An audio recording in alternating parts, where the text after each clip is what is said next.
اللهم صل على محمد وآل محمد. بسم الله الرحمن الرحيم. ياسين والقرآن الحكيم، إنك لمن المرسلين على صراط مستقيم. تنزيل العزيز الرحيم لتنذر قوما ما أنذر آباؤهم فهم غافلون. لقد حق القول على أكثرهم فهم لا يؤمنون. إنا جعلنا في أعناقهم أغلالا فهي إلا الأذقان فهم مقمحون. وجعلنا من بين أيديهم سدا ومن خلفهم سدا فأغشيناهم فهم لا يبصرون.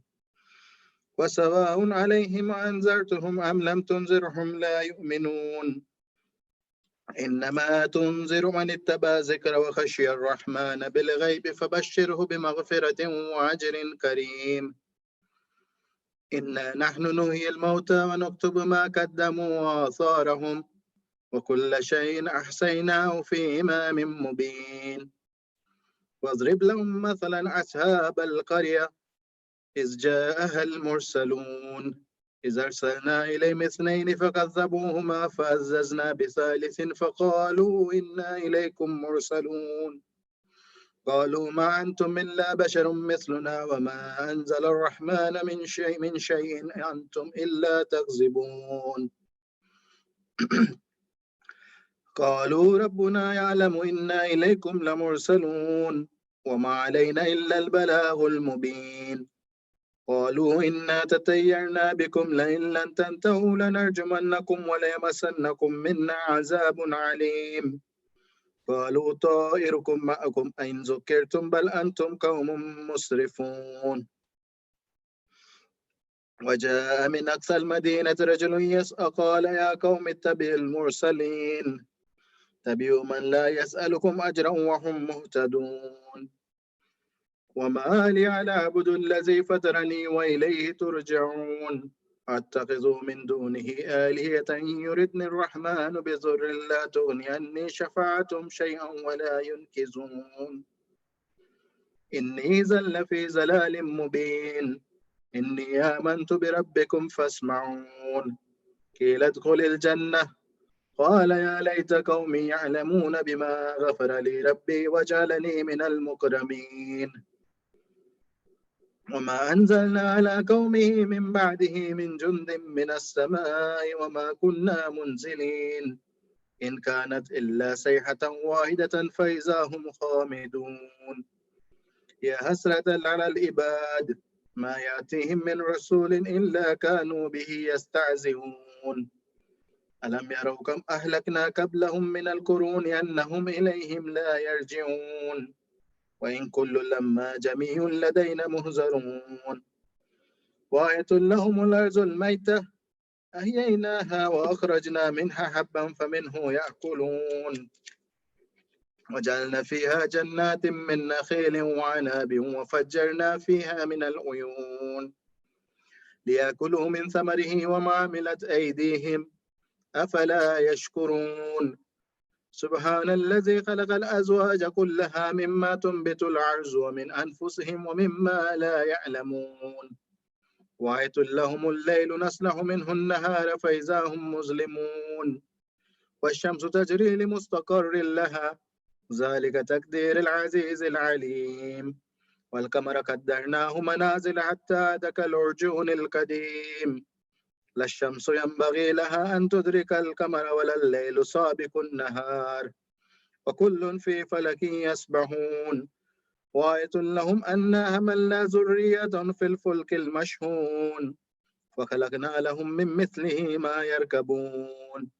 وإن نشأ نغرقهم فلا صريخ لهم ولا هم ينقذون إلا رحمة منا ومتاعا إلى حين. وإذا قيل لهم اتقوا ما بين أيديكم وما خلفكم لعلكم ترحمون. وما تأتيهم من آيات من آيات ربهم إلا كانوا عنها مؤرزين. وإذا قيل لهم أنفقوا مما رزقكم الله قال الذين كفروا وللذين آمنوا ونطعم من لو يشاء الله أطعمه إن أنتم إلا في ضلال مبين.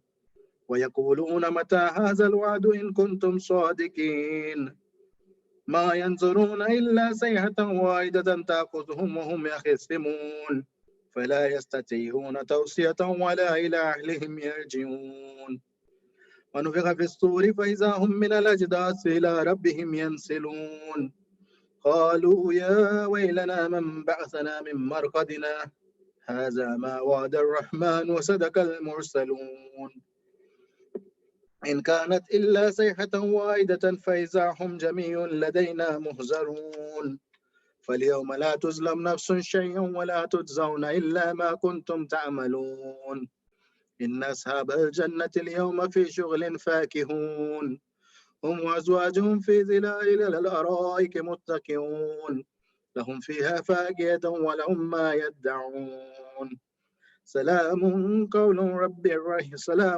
من رب رحيم وامتازوا اليوم أيها المجرمون ألم أحد إليكم يا بني آدم أن لا تعبدوا الشيطان إنه لكم عدو مبين وأن اعبدوني هذا صراط مستقيم ولقد أزل منكم جبلا كثيرا أفلم تكونوا تأكلون هذه جهنم التي كنتم توعدون اصلوها اليوم بما كنتم تكفرون اليوم نختم على أفواههم وتكلمنا أيديهم وتشهد أرجلهم بما كانوا يكسبون ولو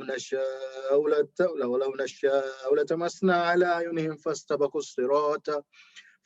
الصراط فأنى يبصرون ولو نشاء لمسخناهم على مكانتهم فما استطاعوا مزيا ولا يرجعون ومن نؤمره ننكسه في الخلق أفلا يأكلون وما علمناه الشعر وما ينبغي له وإن هو إلا ذكر وقرآن مبين لينذر من كان حيا ويحق القول على الكافرين أولم يروا أنا خلقنا لهم مما عملت أيدينا أنعاما فهم لها مالكون وذللناها لهم فمنها ركوبهم ومنها يأكلون ولهم فيها منافع ومشارب أفلا يشكرون واتخذوا من دون الله آلهة لعلهم ينصرون لا يستطيعون نصرهم وهم لهم جند محضرون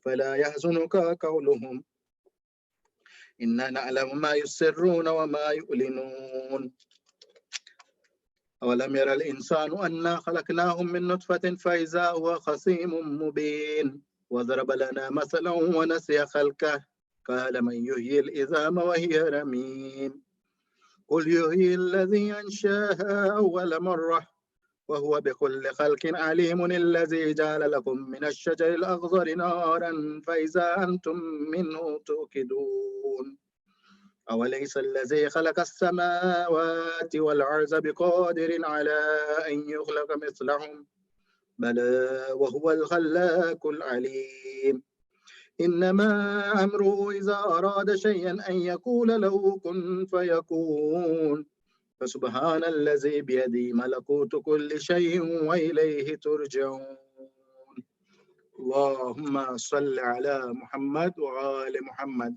كل أرواح المؤمنين والمؤمنات سورة المباركة الفاتحة.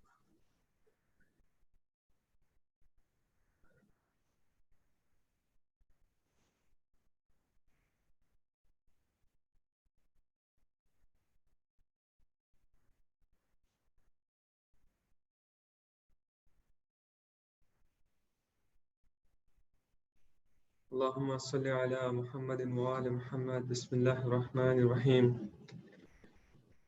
سکائے حرم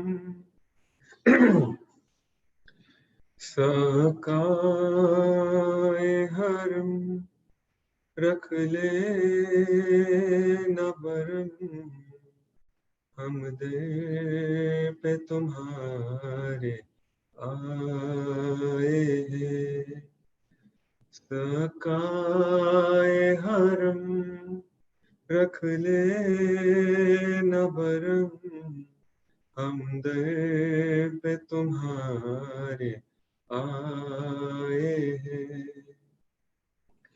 تم بھی نہیں ہم کو ٹھکرانا تم بھی نہیں، ہم کو ٹھکرانا ہم دنیا کے ٹھکرائے ہیں۔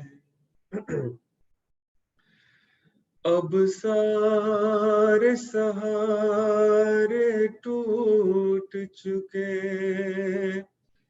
ہمیں اپنے پرائے لوٹ چکے۔ اب سارے سہارے ٹوٹ چکے، ہمیں اپنے پرائے لوٹ چکے۔ تم اپنی پناہوں میں لے لو، ہم رن سے بہت گھبرائے ہیں۔ مولا مولا مولا تم باب حوائج ہو، روزے پہ انہیں بھی بلوا لو۔ مولا تم باب حوائج ہو، روزے پہ انہیں بھی بلوا لو۔ غربت کے سبب جو آ نہ سکے، ہم ان کے عریضے لائے ہیں۔ یا رب بیمار کرب و بلا کا ہے واسطہ، جو ہے مریض ان کو تو دے جلد اب شفا۔ یا رب بیمار کرب و بلا کا ہے واسطہ، جو ہے مریض ان کو تو دے جلد اب شفا۔ بیمار کی والت، بیمار وطن فاطمہ صغرا کا واسطہ، معصوم یتیمہ کا سکینہ کا واسطہ۔ ڈوبے لب دریا ہو سکینہ کا واسطہ، اے میرے خدا شاہ مدینہ کا واسطہ۔ بیمار کی حالت ہے یہ دیکھی نہیں جاتی، میں کیا کروں غم سے میری بھر جاتی ہے چھاتی۔ بس یاد میں تیرے میں مصلی ہوں بچھاتا، جز تیرا نہیں کوئی میرا مونس و ساتھی۔ کرتا ہوں دعا رب سے یا جعفر صادق، کرتا ہوں دعا رب سے یا جعفر صادق، ہے آسرا تمہارا تم ہی کیجیو امداد۔ ہے کون میرا جس سے کروں جا کے میں فریاد، امداد طلب ہے میری تم کیجیو امداد۔ بیمار کے لیے تیرا یہ ذکر شفا ہے، ہر اسم تیرا ان کے لیے ایک دوا ہے۔ تم کن فیکن ہے وہ تیرے در کا غدا ہے، تم چاہے تو ایک آن میں کی ان کی شفا ہے۔ یا رب بیمار کرب و بلا کا ہے واسطہ، جو ہے مریض ان کو تو دے جلد اب شفا۔ سورۃ المبارکۃ الفاتحہ۔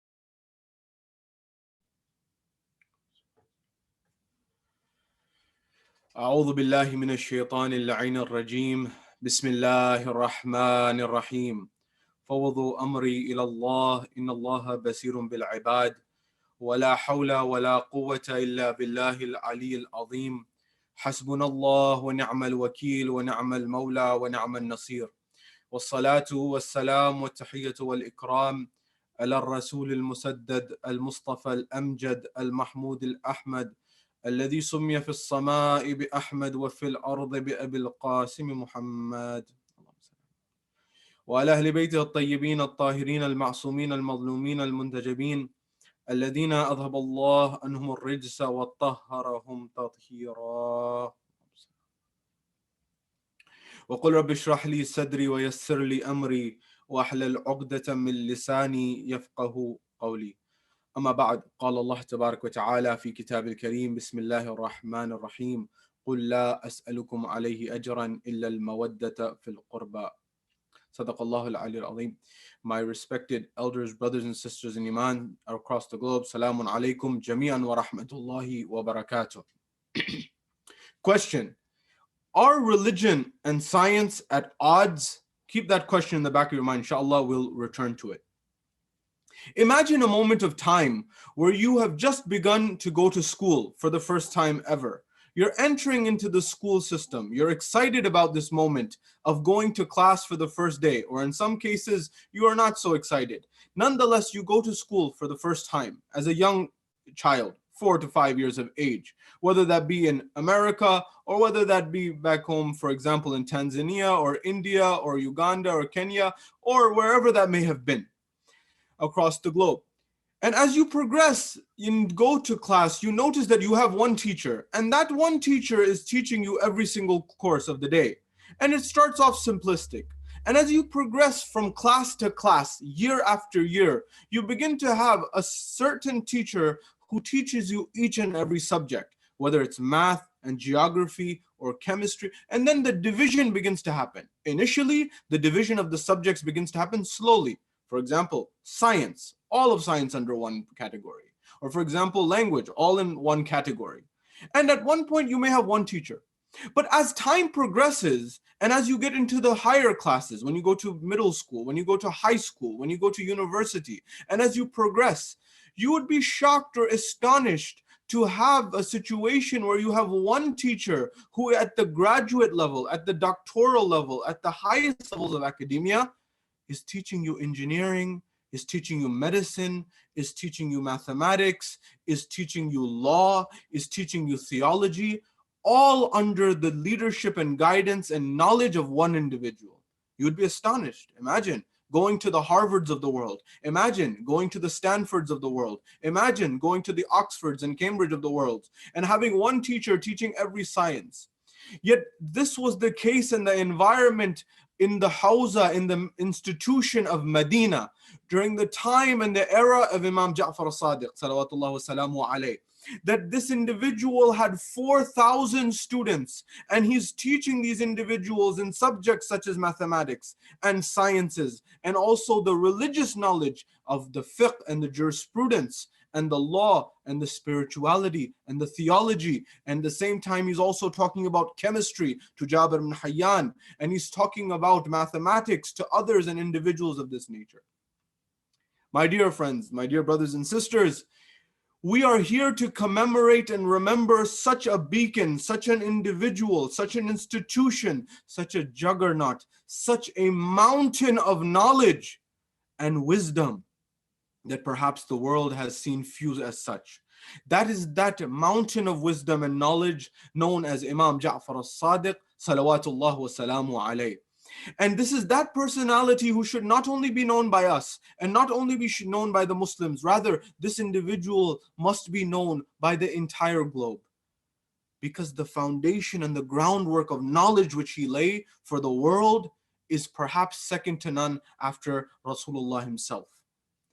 It is for no trivial reason, it is for no accident, it is no coincidence that we as followers of the Ahlul Bayt, we are not known by the name of Haydari, although we are Haydari. We are not known by the name of Husseini, although we are Husseini. We are not known by any other name except the name of Ja'fari. our belief system is tied to the name of this great Imam. Why? Is this to diminish the position of Imam Amir al-Mu'minin? Is this to diminish the position of Imam al-Hussein? Our days and nights are spent remembering Imam al-Hussein alayhi salam. But at the same time, why was our name derived from this magnanimous Imam, the grandson of Imam al-Hussein, Imam Jaffer Sadiq alayhi salatu wasalam? Therefore, tonight, in the brief moments that we have together, I want to recall the legacy of this great Imam, our sixth Imam, this individual who laid the foundation intellectually for our madhab. Number one. Number two, I want to look at what are some of the similarities between the Imam alayhi salam and the Holy Prophet in terms of specifics as well as in terms of his ethics and his spiritual message as well.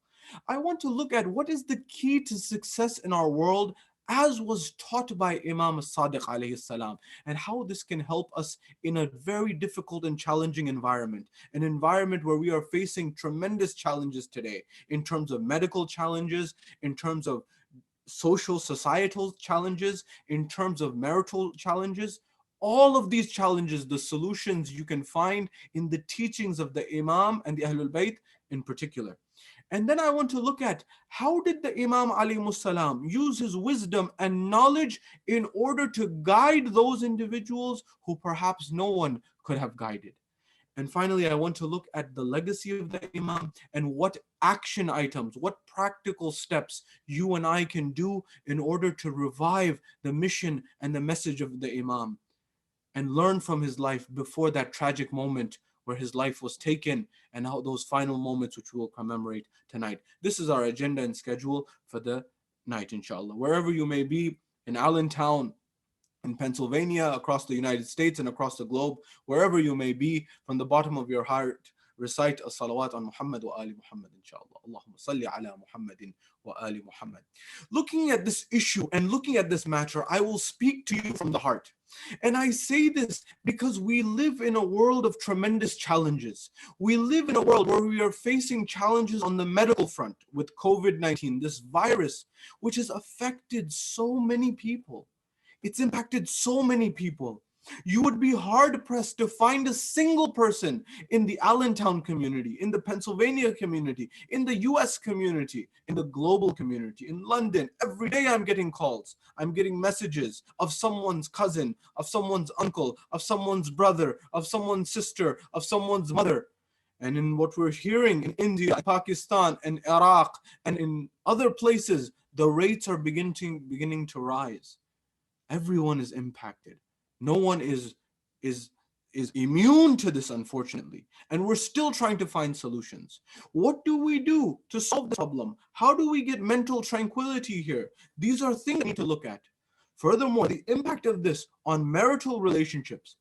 Our bodies, our minds, our lives, we have not been suited to living in isolation, to living in lockdown. What are some solutions from the Ahlul Bayt, from the knowledge of theirs, and what they inspired us towards? And furthermore, on top of that, the issues and the challenges relating to race and society at large.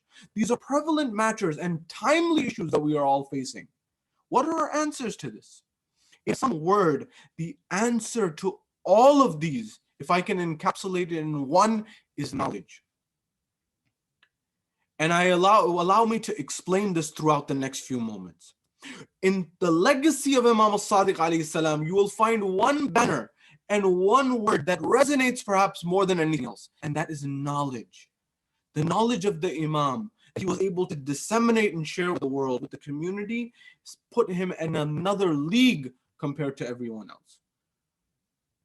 When we look at the life of the Imam alayhi salam, there are two distinctive traits with the Imam alayhi salam that tie him to his grandfather Rasulullah.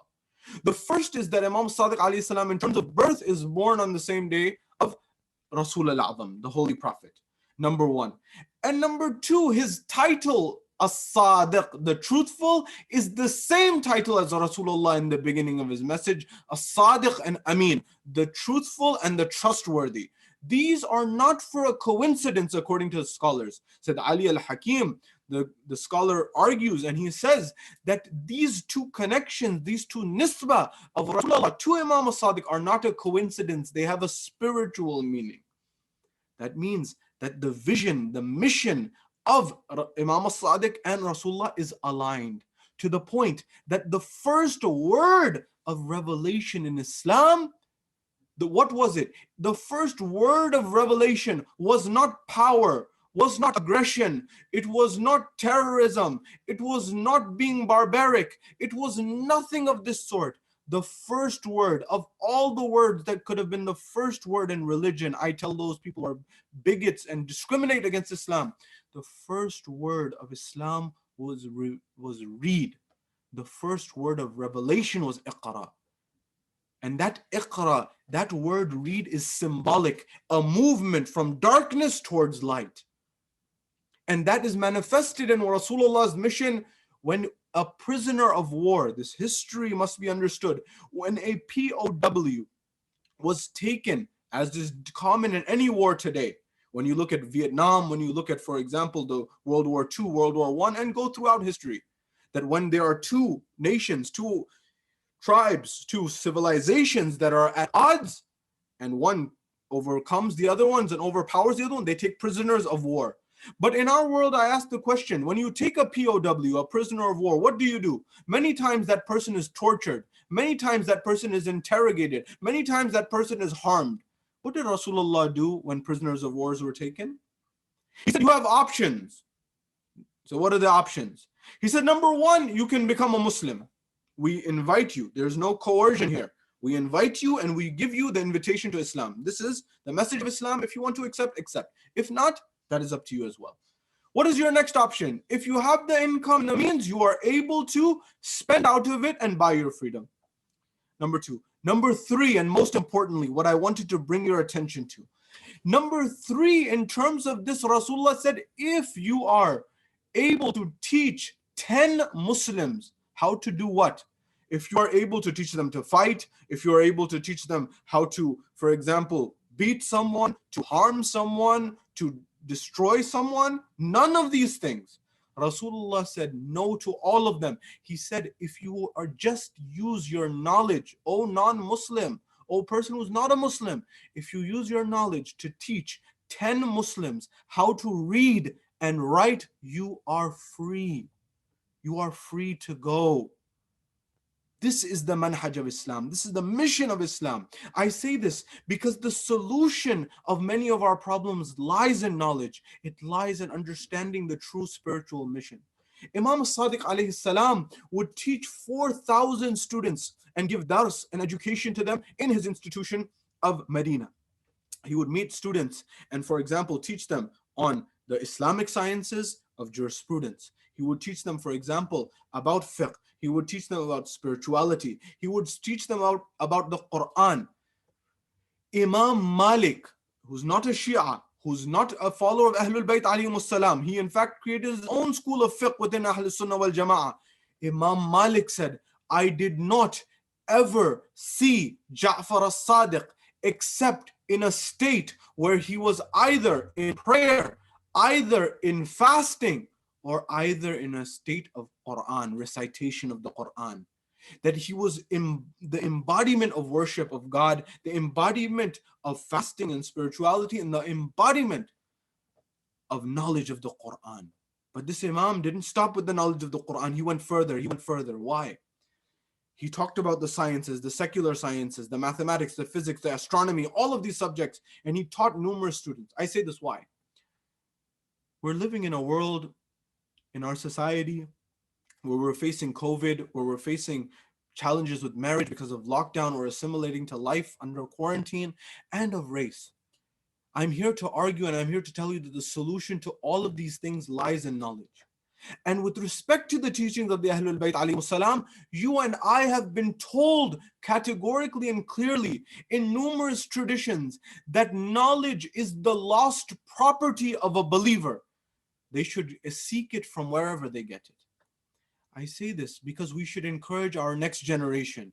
We should encourage young and old alike to endeavor in knowledge, because it is through knowledge that we will get the solution to the coronavirus. It is through knowledge that we will get solutions to how to live in quarantine, how to live in lockdown. It is through knowledge that we will get solutions to the race problems and the societal problems that we are facing in our world today. all of this happens through knowledge. Therefore, we should encourage our young and old alike to aspire to Ivy League institutions, to the top institutions in the world, to go towards the Harvards and the likes, to go towards the Stanfords and the likes, to go towards the Oxfords and the likes. But it's not only these institutions. Knowledge is not limited to just degrees. Knowledge is in wisdom that is given to one. And that does not require any degrees necessarily. We should encourage it.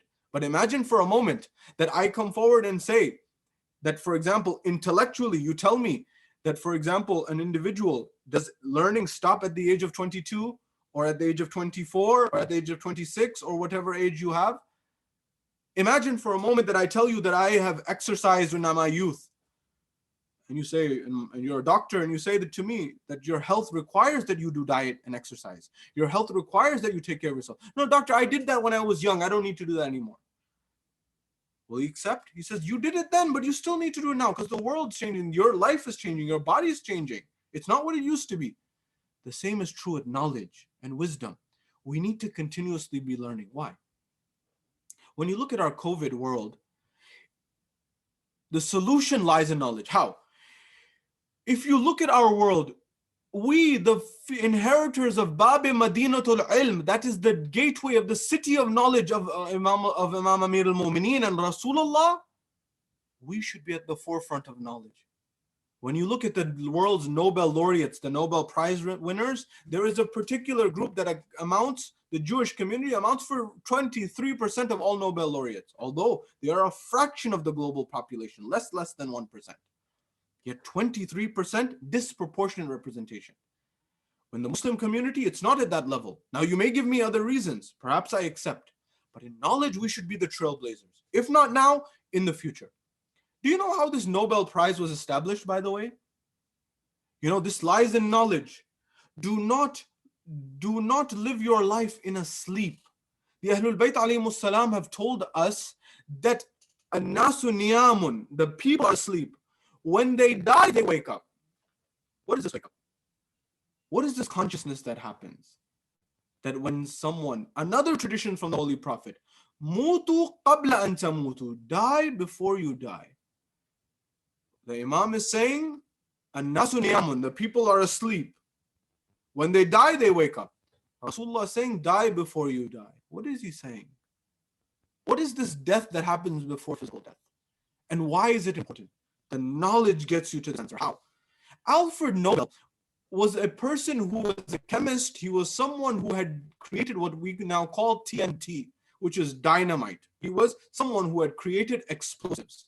And he had created a tremendous amount of wealth for himself by creating dynamite, by creating TNT, by creating explosives, roughly 150 years ago. When he created this, roughly 150 years ago, when he had created this dynamite or TNT, he had amassed a tremendous amount of wealth. This TNT, this dynamite was used, for example, to blow space between mountains, to make ways for railroads, to make way for roads and bridges and the likes. You know, when you see the mountain that you pass by in the scenery, in order to build a road, many times you have to break that mountain apart. And before explosives, it was very difficult to do this. Alfred Nobel had made a tremendous amount of money and a tremendous amount of wealth. We're told that his brother, Alfred Nobel's brother, passed away in Europe. And when he passed away in France, we're told that the newspaper heard that Nobel had died, and they published in the newspaper the next day a headline article stating what? Stating that the merchant of death has died. The merchant of death has died. Who died in reality? Alfred Nobel's brother. But Alfred Nobel was alive. He read the headline and he knew right away that this title, Merchant of Death, has died. It related to him. They were referring to him as Alfred Nobel, not his brother. They were mistaken. But that gave him a shock. That gave him an impulse. He said, if I die today, my legacy will be that I will be known as someone who used my wealth in order to become rich myself and not help out society. In fact, I will be known as someone whose invention was used to destroy the world through explosives and harming other people. And after that, he established what we now call the Nobel Prize. I say this because you and I need to stop and reflect, what's our legacy? Where are we going? The legacy of Imam Sadiq alayhi salam is clear. He established, building on the work of his father, he established an institution of knowledge and wisdom that taught Abu Hanifa and Imam Malik and established the fiqh of Ahl Sunnah and of course the Shia school of thought. But not only this, he had so many pupils who made valuable contributions to the mathematics and the sciences and the likes. My dear brothers and sisters, we need to teach our next generation to learn in order that they can help make contributions to our world. Will Allah subhanahu wa ta'ala not reward the person who finds a cure to coronavirus, the person who finds a cure to, for example, cancer? Will Allah not reward the person who solves these problems? You know, not too long ago, a few decades ago, when someone got tuberculosis, TB, it was as if they got a death sentence, the same way someone gets cancer or advanced stage cancer today. What do you think happened? Someone worked and researched in order to find a cure or a treatment, and that person saved thousands, if not millions and millions of lives. Do you think Allah will not reward that individual? Do you think Allah will not reward you and I? Why do we not inculcate that in our next generation? Furthermore, when we look at this, because Islam is a practical religion, a pragmatic faith, when we look at Rasulullah, he gave practical solutions, and Imam Sadiq alayhi salam built on this. The second level. Many people are suffering and going through a situation where they don't know how to live in quarantine, where they don't know how to live under the pressure. It is as if a boulder is pressuring individuals and they are in isolation, and this pressure is spilling over. The pot is spilling over, so to speak. And the pressure between spouses and the like, the challenges are emerging. Globally, if you see the data, if you see the statistics, if you see the calls that I'm getting and other speakers are getting, many people are feeling the pressure of marriage, that their marriage is becoming tumultuous and difficult during this time. What's the solution? The solution again lies in knowledge. It lies in communication. It lies in conversing and actually reflecting and building upon your relationship. You know, there are certain tools that you can use in communication. One communication is just pausing and asking a question. I'm about to give you a very valuable tool. The Ahlul Bayt alayhimus salam were actually, they were teachers and they were doctors of the hearts, tabib al-nafus. And the Ahlul Bayt, Rasulullah says that a husband who tells his wife, I love you, will notice that this statement never leaves the wife's heart. This is what the Ahlul Bayt taught. Sometimes you ask a question, it can open many doors. How? I'll give you an example. I was reading a book one day and it was on the topic of negotiation. And it came from a person who had dedicated their life to persuasion, negotiation, and the like. And he said that there was a situation in Europe where there was a pharmaceutical company. Now, Ahlul Bayt alayhim salam, remember, they said knowledge is knowledge, wherever it comes from. If it comes from a non-believer, it's still knowledge for you. This individual said that he was called into a situation where there was a pharmaceutical company. This pharmaceutical company was in a negotiation with a supplier in Europe. And I know there are some others of ours who are in pharmaceuticals in Allentown as well, and in Pennsylvania at large and across the globe, and sisters as well, and they'll be able to empathize with this. It's a big industry. So they came to this supplier who was in Italy, in Europe, and they said that you make this particular chemical that is used in our medication. That chemical that is used in the medication, this one, we will pay you whatever you want. The only thing that we ask is you give us exclusivity rights. What do you mean exclusivity rights? You cannot sell this product to anyone else. We'll buy as much as you want, but you cannot sell it to anyone else. He said, I can't accept. They said, we'll double the offer. He said, no. Triple the offer. He said, no. They went into the millions and millions, and he would still not accept. They called in the author of the book. When they called in the author of the book, he flew into Italy, he sat down in a meeting, and they began to tell him the situation. He said, why, at that point in time, he said, I will not sell this product exclusively to this manufacturer, no matter what price they give. This negotiation genius came forward and said, just one word changed the entire dynamic. Pay close attention. He sat down at the table and he asked one question. He said, why? At that point in time, the Italian came forward and said, I cannot sell this exclusively to this manufacturer because I have already promised my brother-in-law that I will sell him $200,000 worth of product. And I cannot go back on my word with him. Everyone sat back in their seat and began to laugh. Why? Because they began to realize that this is a very small issue, but nobody had asked the question as to why. In your relationships, in your marriages, stop and ask why. Don't assume. Ask questions. Really try to understand the perspective of your loved one. Number one. Number two, reflective listening. Listen and hear and try to absorb the answer from the other side. I say this because the Ahlul Bayt were expert communicators. We're told there's a moment in time when we're looking at the life of Imam Sadiq alayhi salam, his students weren't at a level of communication. The Imam is too high. We're told that the Imam alayhi salam, he's sitting with his students, and when he's teaching them, he's looking around. When the Imam is looking around, they begin to ask, Yabna Rasulullah, why are you looking around? Who are you waiting for? He says, Hisham. He said, Hisham bin Hakam. He said, my companion, my friend, where is he? He says, not here. He should be coming soon. And they noticed the Imam would periodically look up. When they noticed this at that point in time, Hisham entered. And when Hisham entered, the Imam stood up for him. Imagine, the Imam stood up for Hisham. When the Imam stood up for Hisham, he proceeded towards him. And when he proceeded towards him, the Imam took his cloak, his aba, his saya, and he put it on Hisham. When he put it on Hisham, he kissed the forehead of Hisham and he prayed for Hisham. He says, Hisham, you revive our remembrance. You communicate to the people. You tell the people about our remembrance, and Allah will reward you for this. At that point in time, the Imam says, Hisham, share with the brothers here. Tell them about your experiences.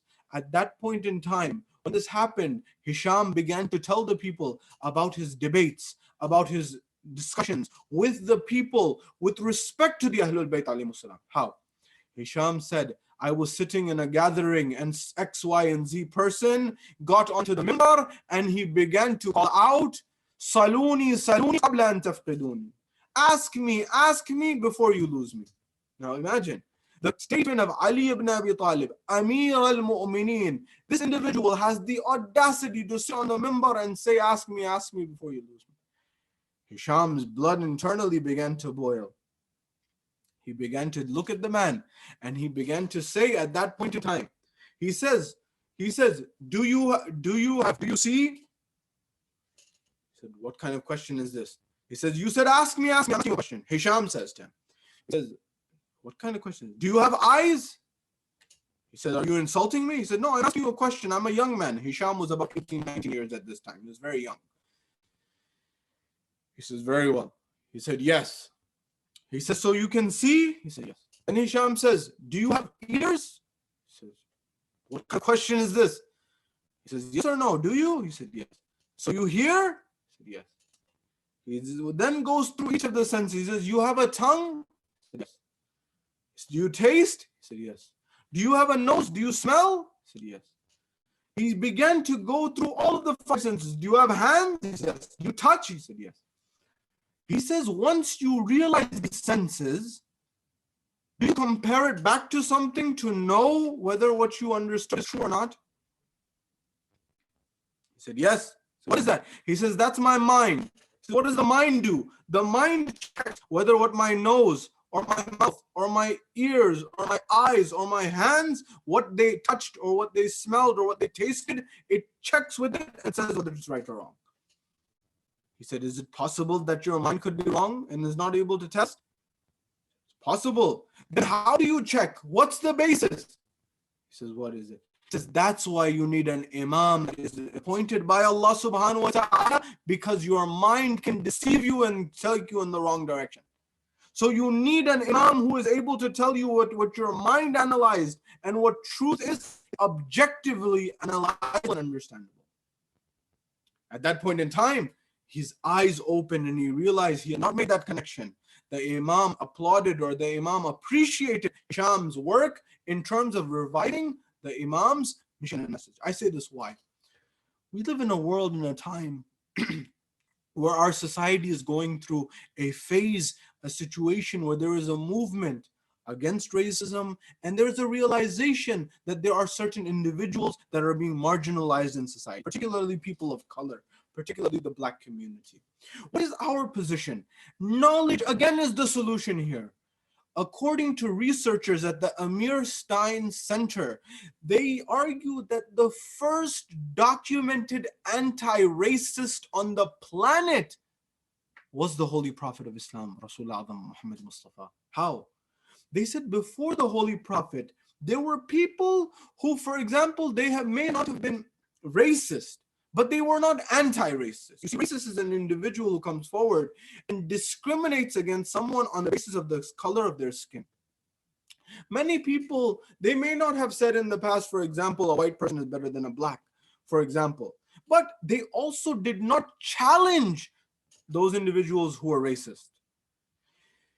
Amir Stein researchers, individuals argue that the first person in history is Rasulullah when he called out and he said, I say before you that there was not a single, when Rasulullah called out and said, there is not an Arab who is better than a non-Arab, and there is not a non-Arab that is better than an Arab, and there is not a black person who is better than a white person, and there is not a white person who is better than a black person, except on the basis of taqwa.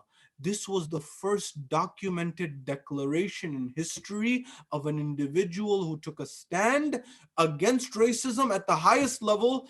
And in fact, the researchers say he's the first person to fight racism at an overt level, covert level, and at an institutional, structural, systemic level.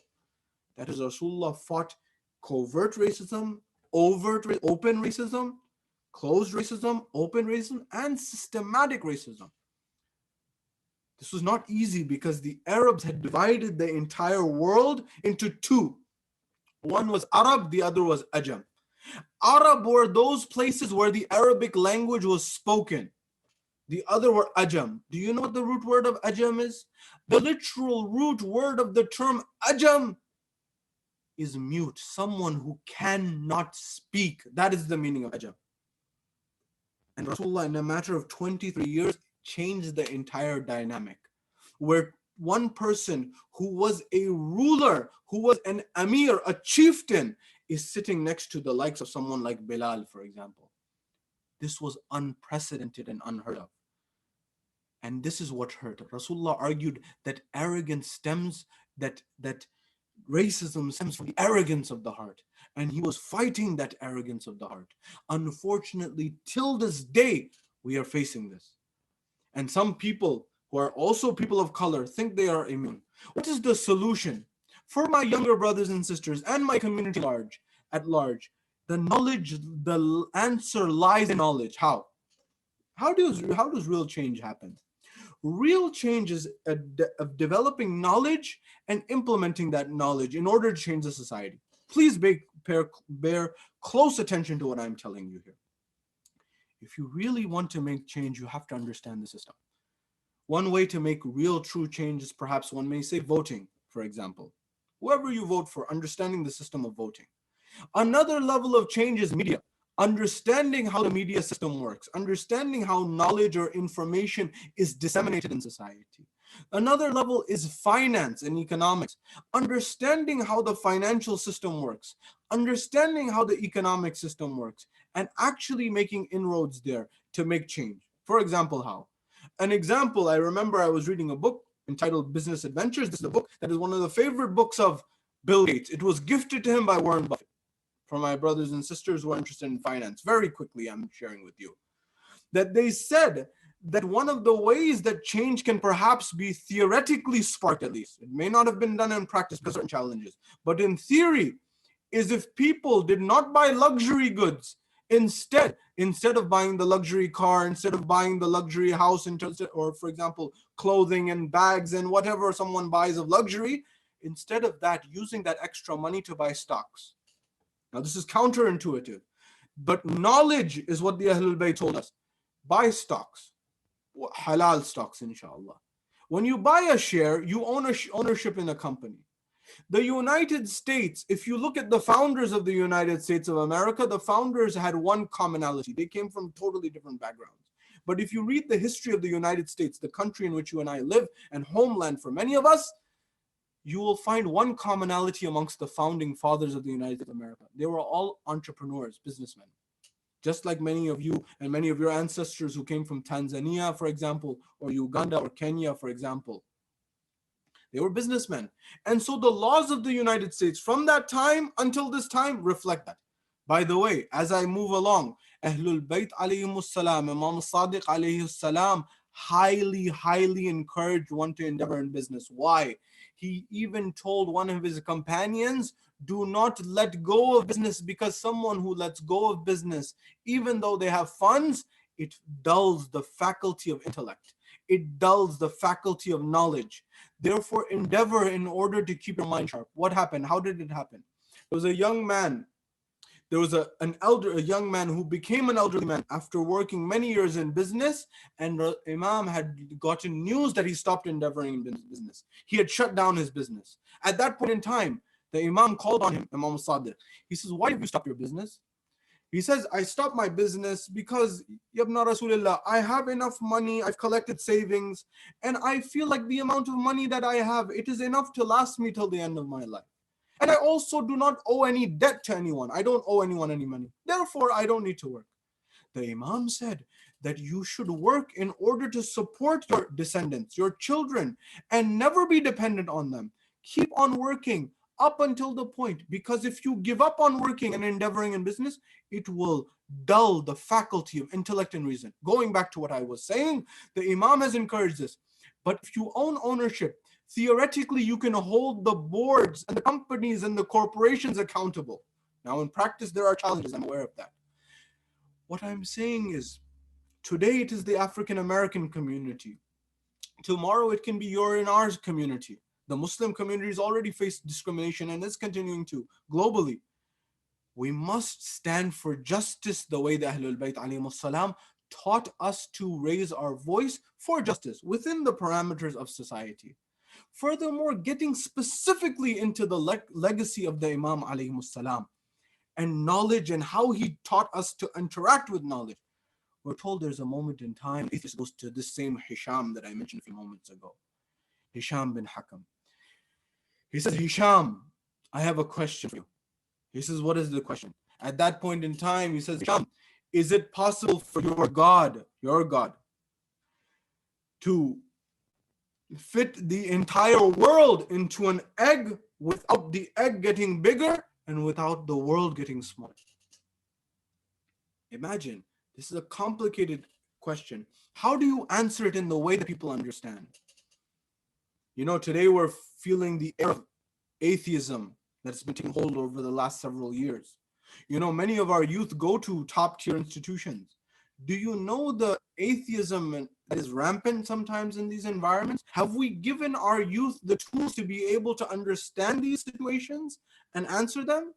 Many of you are not far from an institution such as University of Pennsylvania, such as Temple, for example, or such as these Lehigh, renowned institutions, respectable institutions. Have we equipped our youth, our youngsters, to have the answers to some of these challenges? I tell you, the atheists of that time may have been more sophisticated than of this time, and the Imam gave them answers accordingly. He said, Hisham, the atheist says to Hisham, he says, the student of the Imam, he says, is it possible that God can do this? Hisham didn't have the answer. He went towards the Imam, who he knew would have the answer. The Imam was on the roof of his house. When Hisham ascended the stairs, he said, Salaamu alaykum wa alaykum as-salam. At that point in time, the Imam asked Hisham, how can I help you? At that point in time, Hisham says, Yabna Rasulullah, I have a question. I have a dilemma. There's no one who can answer this except you. He says, what is the question? What is the dilemma? What is your trouble? He says, I was asked a question today. He said, what's the question? He says, is it possible for Allah subhanahu wa ta'ala, your God, the God, an atheist asked me, to make this entire world that we see fit into an egg without the egg getting bigger and without the world getting smaller? At that point in time, the Imam, look, the Imams had a principle. قَدْرَ النَّاسِ عَلَىٰ أُقُولِهِمْ. The Ahlul Bayt would speak to people according to their understanding. The Imam could have gone into sciences and mathematics and all the depths and equations, but the people wouldn't understand. They wouldn't be able to fathom. And if they weren't able to understand and fathom, they wouldn't document the answer. They wouldn't keep that answer documented. So what did they do? They answered according to the people's understanding, their intellect, through metaphors, through examples. At that point, Imam Sadiq says, Hisham, what do you see? They were on the rooftop. He said, Hisham, what do you see? He said, look around you. He says, I see the town, and I see the city, and I see the trees, and I see the fruits, and I see the orchards, and I see the clouds, and I see the breeze. At least I feel it, and I see all of these things. And I see the things that are the leaves that are caught in the wind. He said, very well. He said, tell me, what is your smallest sense of all of your 5 senses? At least the organs that give you these senses, what is the smallest one? He says, I have my hands, I have my tongue, and I have my ears. He says, the smallest of them is my eye. He said, very well. Within your eye, what is the smallest portion? He says, the pupil of the eye. He says, how big is the pupil of the eye? He says, perhaps the size of a lentil or smaller. He says, very well, Hisham. Hisham, is it possible that your smallest sense, the smallest organ which gives you a sense of sight, that is a sense of yours, it is the eye. And inside the eye, the smallest element is the pupil, which is the size of a lentil or smaller. Through this eye, you are able to create an entire universe. That God has given you the ability to see this entire universe without your eye getting bigger or the universe or the world around you getting smaller. Hisham was astonished. He said, Ya Ibn Rasulullah, I've gotten my answer. He got up and he proceeded back towards the atheist. And he said the exact same thing that the Imam says to the atheist. The man said, this answer has not come from you. Who has this answer come from? He says, it's come from Jaffer ibn Muhammad al-Sadiq. He says, take me to him. He took him. Hisham took the atheist towards the Imam. When he took the atheist towards the Imam at that point in time, he sat down. He said, Salamu alaikum. Wa alaikum as-salam. The Imam asked him his name. This is recited, this event is quoted, this narration is quoted in Usul al-Kafi, our most authentic book of traditions. At that point in time, Salamu alaikum wa alaikum as-salam, Imam Sadiq alayhi salam says, what is your name? As soon as the atheist heard this, he got up and left. Everyone was astonished.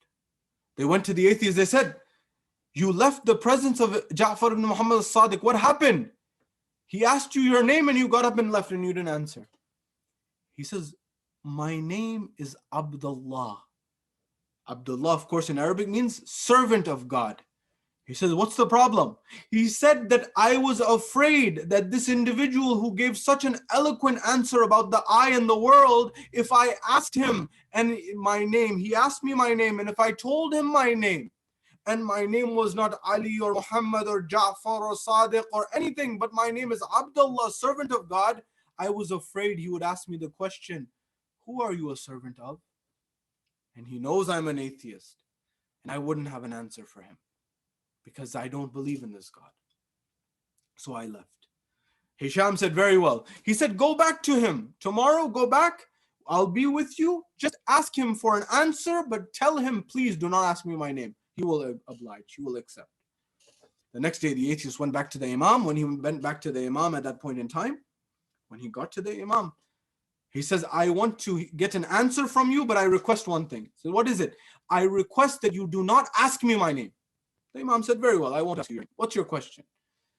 He asked him about God. How do you prove God? How do you prove the belief? Now, this is a time and a space where people may not understand the mathematics. They may not understand the sciences. The Imam noticed that there was a young boy from the Imam's household who was playing with an egg in his hand. The Imam politely asked, may I see this egg for a moment? At that point in time, the young child gave the egg in the hand of the Imam. When he gave the egg into the hand of the Imam, he looked at the egg and he began to say, oh Abdullah, there is a fortress that is in the middle of a village, a civilization. There is a fortress, and he's looking at it, and he says, inside this fortress is a thin layer, a thin sheet. And inside this thin sheet, there is molten silver, liquid silver, and there is molten liquid gold. And that molten liquid silver and the liquid gold do not mix. And Abdullah know that no one has gone inside of this fortress and no one has come out of this fortress. And furthermore, Abdullah, after some time, what if I told you will emerge from this fortress where no one went in and no one came out? It will emerge from it a creation and a creature. And this creature will develop over time. And this creature will have wings, and it will have feathers, and it will begin to fly, and it will have different colors. And this will become that thing which you and I now call a peacock. He said, would you accept? No one went in, no one came out. No one told anyone how to make that peacock, how to make that bird, how to make it. How is it possible that this emerged in a way that no one has designed it? No one has given it any of its color or shape. Yet this beautiful creature emerged seemingly out of nowhere. Does that not tell you something? This Abdullah, he began to say that I never thought and I never contemplated about this matter in this way. He says, oh Yabna Rasulullah, I ask you and I beseech you to try to guide me, and I recite the kalma, the shahada, the proclamation of faith. Allow me to recite it and tell me what it is. And at that moment he says, Ashhadu an la ilaha illallah wa ashhadu anna Muhammadan Rasulullah. At that point in time, because he understood that this was the truth, he understood categorically that this was the reality of the matter. I'm so passionate about education, about knowledge, about wisdom. My dear brothers and sisters, fill your houses with books. A study that was conducted on having books in your house. Research shows, according to the researchers, just having books in your house will increase the intellect and intelligence and knowledge of your children. The researchers cited having 500 books in the house. Maybe you don't have 500, even 100, even 50, even 10 to start. The children will see those books and they will look at them. And maybe not today, maybe not tomorrow, but maybe in 5 weeks, maybe in 5 months, maybe even in 5 years. One day they will look at that and pick that book up and they will begin to read. They will begin to learn. I say this because sometimes we have such a big gift that we don't realize until we lose it. Not too long ago, I was in India and I was visiting the communities in India. I tell you with my hand on my heart, with all honesty and sincerity, I saw situations where young children who were homeless were studying and trying to learn under a bridge. I saw this where they were trying to learn on the side of a road by people who were coming to teach them, taking away time and volunteering their time to teach them how to read and write. I remember one moment in time where I went to a school, a student from our community, a young girl. She was a scholarship student, and they showed me her records.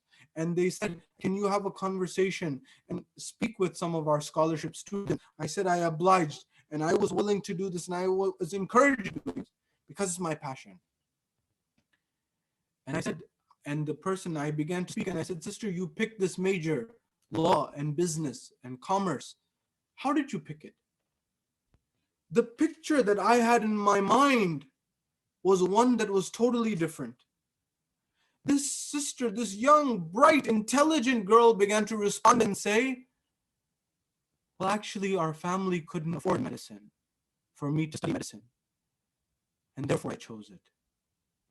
My perception was to encourage her, to tell her that it was a wonderful decision, it was a good decision, it was a proper decision, and I wanted to see her motivation behind it. But she said, I wanted to do something else, my life didn't permit. We are sometimes bound by the confines of our environment.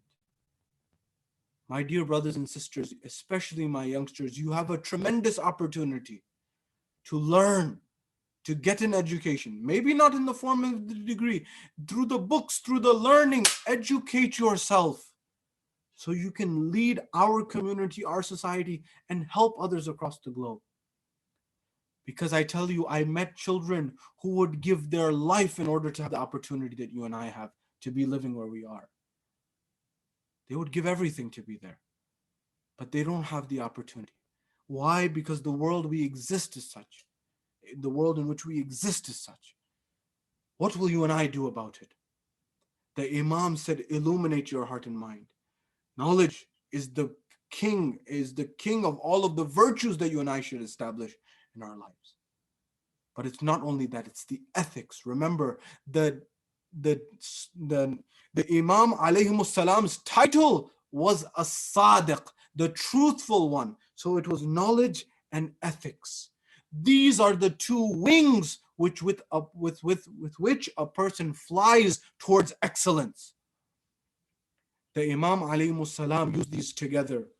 We're told there's a moment in time where the ruler, the individual by the name of Mansur al-Abbasi, the wretched, he wanted to go to the lecture of Imam al-Sadiq alayhi salam. When Mansur wanted to go to the lecture of the Imam alayhi salam, he was the ruler, the Khalif of the time according to the people. When he entered into the classroom of the Imam, he's giving his lecture, he sits right in front of the Imam. The Imam looks away. We're told that Mansur moves towards in front of the Imam. The Imam moves again and looks away again. At that point in time, he addresses him. He says, "Oh Jaffer al-Sadiq, do you not know who I am?" He says, "Do you not acknowledge me? Do you not accept me?" He says, "I know who you are." He said at that point in time, and the Imam does not give him any virtue. The Imam does not give him any value. At that time, the Imam alayhi salam is sending a signal. He said, your virtue does not lie in your power. It does not lie in your wealth. It does not lie in your money. Virtue lies in two things: knowledge and ethics. This man was not a person of knowledge, and he was also a person who was not of ethical principle. I say this because Imam Ali ibn Abi Talib has a tradition where he says, two people have broken my back. Ali ibn Abi Talib is saying, two people broke my back. Two of my followers broke my back. Who? He says, the scholar, the unethical scholar, and the ignorant monk. The person who is a scholar, who doesn't have ethics, who doesn't have morality, and the other person is the ignorant person who is not of knowledge, but they're a monk. They're someone who is very, for example, there's someone who lives a monastic life. Why is this important? Why is this valuable? Why is this so pressing? You will find in our world there are people who will use their knowledge, such as Alfred Nobel, one may argue, before his establishment of the Nobel Prize, he used his knowledge in order to, for example, create this dynamite. Now, what his intention was, Allah knows. But it created an environment where people were dying left, right, and center. This would be using knowledge without ethics. But at the same time, there are people who may have ethics but not knowledge. There is an old saying of ancient wisdom of our elders who know that an unaware friend is worse than an aware enemy. How? And this is for my youth and young ones alike and everyone at the same time. That young friend of yours, be very careful of the friends in the company you keep. He comes forward and says, let's play video games, let's play sports, let's play basketball, let's go do this, let's watch Netflix, let's do whatever. And you know you need to study, you need to work, you need to do your writing, you need to work, or whatever you need to do. And that person may not mean, your friend may not mean anything negative by it. They're not trying to harm you. But as a byproduct, over years, they end up harming you without realizing it. At least the enemy, you know directly what they're trying to sabotage you, and you don't listen to them. But the unaware friend, he's that person who harms you in a way you don't even recognize and you don't realize. My dear brothers and sisters, ethics and knowledge together will lay the foundations of guidance. Mansur al-Abbasi, at that point the Imam says, I didn't meet you, I didn't greet you, I didn't acknowledge you, because if you were a person of this dunya and this world and I was to speak to you, I would tell you the truth and you would not want to hear the truth. That means the Imam's telling him that the people who are around him are not telling him the truth. Why? Because they know that he will punish them, that he will torture them. So if I was after this dunya, I would not go to you because I would speak the truth and tell the truth and you don't want to hear the truth. And he said, if it was for the akhirah, if I would get any benefit from following you in the akhirah, I would not be giving my dars because you would be the person who's guiding the people to the akhirah. The Imam opened his eyes. He said, look, there's no benefit in following you in this dunya, and also there's no benefit in following you in the akhirah. That's what the Imam realized. And therefore we realize that Imam alayhi salam, his tragedy, his calamity was this. Dealing with an individual like Mansur al-Abbasi, the Imam alayhi salam had to deal with this person. Do you know what dhulm that Mansur did? Mansur lit the fire of Imam al-Sadiq, lit fire to the house of Imam al-Sadiq alayhi salam. But do you know what happened when Imam al-Sadiq alayhi salam's house was lit on fire? He began to look at the house and he began to cry. His servants were taking things away from the house and taking people away. Imam was just staring at the house and crying. They said, Yabna Rasulillah, the house is on fire. You're crying and you're staring, but you're not frantic. You're not worried. You're not concerned. He said, what are you thinking about? He says, I'm thinking about Sham-e Ghariban. I'm thinking about Sham-e Ghariban. That night after the tragedy of Karbala, that night where my aunts, where my mothers, they were running from tent to tent.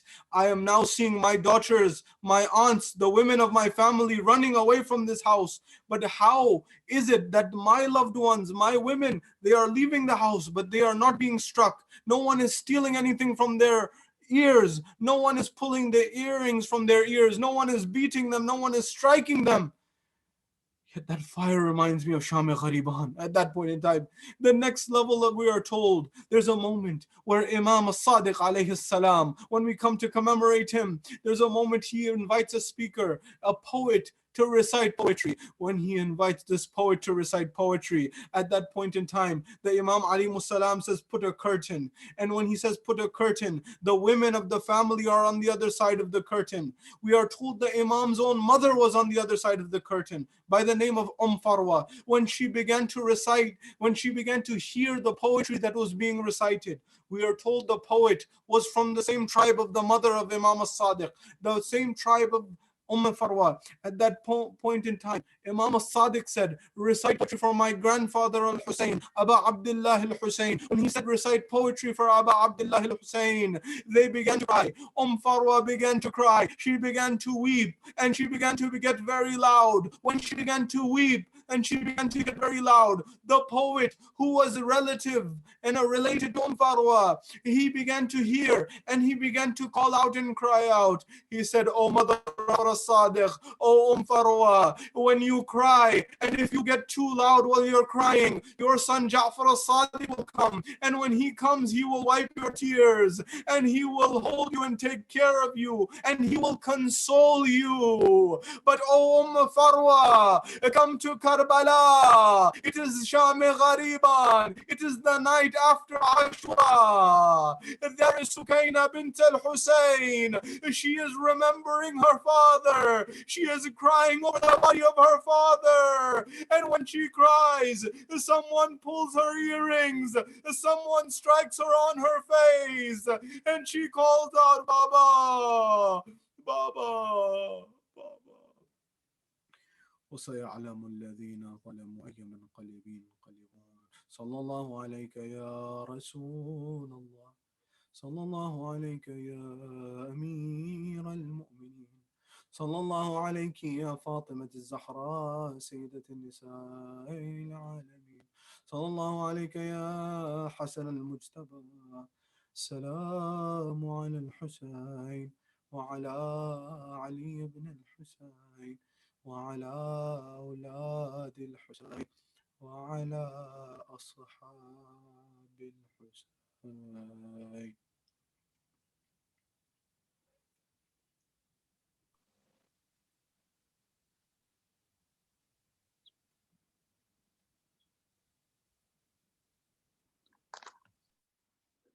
ومحمدا ومصيبك ومحمدا ومصیبتا آل مصطفیٰ پہ ظلم جفا گھر کا گھر لٹا خیمہ تک جلا آل مصطفیٰ پہ ظلم جفا و محمدا و مصیبتا و محمدا و مصیبتا آل مصطفیٰ پہ ظلم جفا قبر تک نہیں ایک جا ہوئی کوئی ہے نجف شام میں کوئی قبر تک نہیں ایک جا ہوئی کوئی ہے نجف شام میں کوئی کاظمین یوں جدا جدا آل مصطفیٰ پہ ظلم جفا و محمدا و مصیبتا و محمدا و مصیبتا آل مصطفیٰ پہ ظلم جفا جس کو کہ نبی بسات منی اس کا گھر جلے آہ مومنین جس کو کہ نبی بسات منی اس کا گھر جلے آہ مومنین در کا در گرا درہ تک لگا آل مصطفیٰ پہ ظلم جفا و محمدا و مصیبتا و محمدا و مصیبتا آل مصطفیٰ پہ ظلم جفا جس کی شان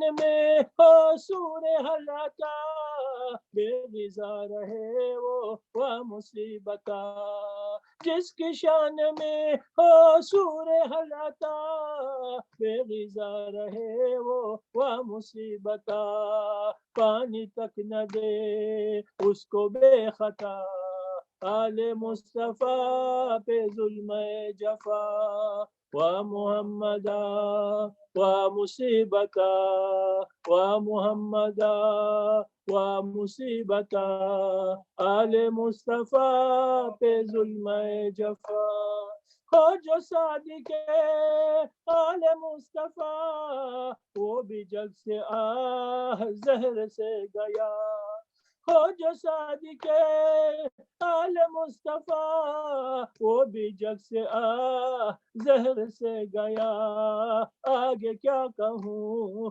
لرزتی ہے زبان آل مصطفیٰ پہ ظلم جفا و محمدا و مصیبتا و محمدا و مصیبتا آل مصطفیٰ پہ جفا آگے فتح علی کیا کرے بیان غیب ہو گئے صاحب زمان آگے فتح علی کیا کرے بیان غیب ہو گئے صاحب زمان ظلم ظالموں کا یہاں تک برا آل مصطفیٰ پہ ظلم جفا و محمدا و مصیبتا و محمدا و مصیبتا آل مصطفیٰ پہ ظلم